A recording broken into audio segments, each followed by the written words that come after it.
Hey guys, I'm Layla. Welcome to Raid Lore Stories. Today's lore story is going to be for Jizoh, going along with his story in the Call of the Arbiter series. So I hope you guys enjoy his in-game lore.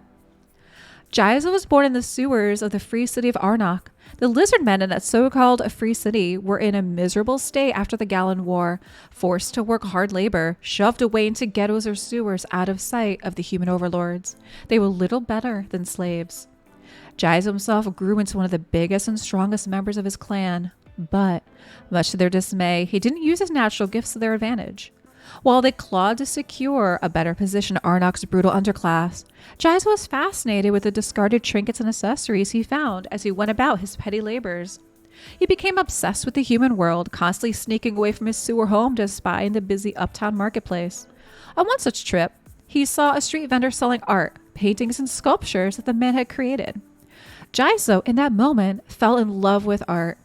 It was as though a muse had visited him and tapped him on the shoulder. He was changed forever. Jizoh went home immediately and began crafting with whatever tools he had on hand. Jizoh locked himself away for days at a time. He melted down silverware and mixed up homemade dyes and paint. He began sneaking out of the ghettos at night to find more materials. Once, he was almost caught, dropping one of his sculptures, a simple wood carving, as he escaped. A little girl found it and was taken with it. Seeing the admiration in her face was another turning point for Jizoh. He began carving small pieces and leaving them for her to find, and she giggled at each new treasure, sometimes leaving him some food in return. They even spoke, on occasion, exchanging a few words, though Jizoh was careful to keep himself hidden. He learned she was often sad, despite her fine clothes and the rich quality of the treats she left him. Her companionship became a great boon to him and helped him find his creative muse. One day, she found him as he was leaving her his latest creation. He quickly retreated to the shadows, terrified this new friend would see him and know him for a monster. She found no monster at all. The little girl cared not for Jizoh's appearance. She only cared for how his art had enriched her life. In that moment, the world became so strange. It was as if Jizoh had slipped into a dream, one where he was a proud protector of an innocent child, and an artist, free and respected. Jizoh allowed himself to succumb to his fantasy a little too long. Inevitably, Jizoh was caught speaking to her. It was then that he learned who she was, the niece of a bannerlord.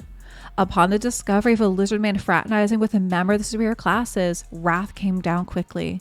Jizoh was tortured for his crimes by the city militia, but when he had no evil crimes to confess, they decided he was a thief and punished him as one. They cut off his arm at the elbow and threw him in a cell. Even in captivity, Jizoh pursued his craft. His tools were crude and his subjects bleak, but he painted still. His muse changed while he was imprisoned, though he could not explain. He no longer dreamed of a world where he was free, but a mysterious figure, one clad in golden armor, calling out for help. Wow, you guys, this story, I feel like it fits in so well with the Call of the Arbiter story.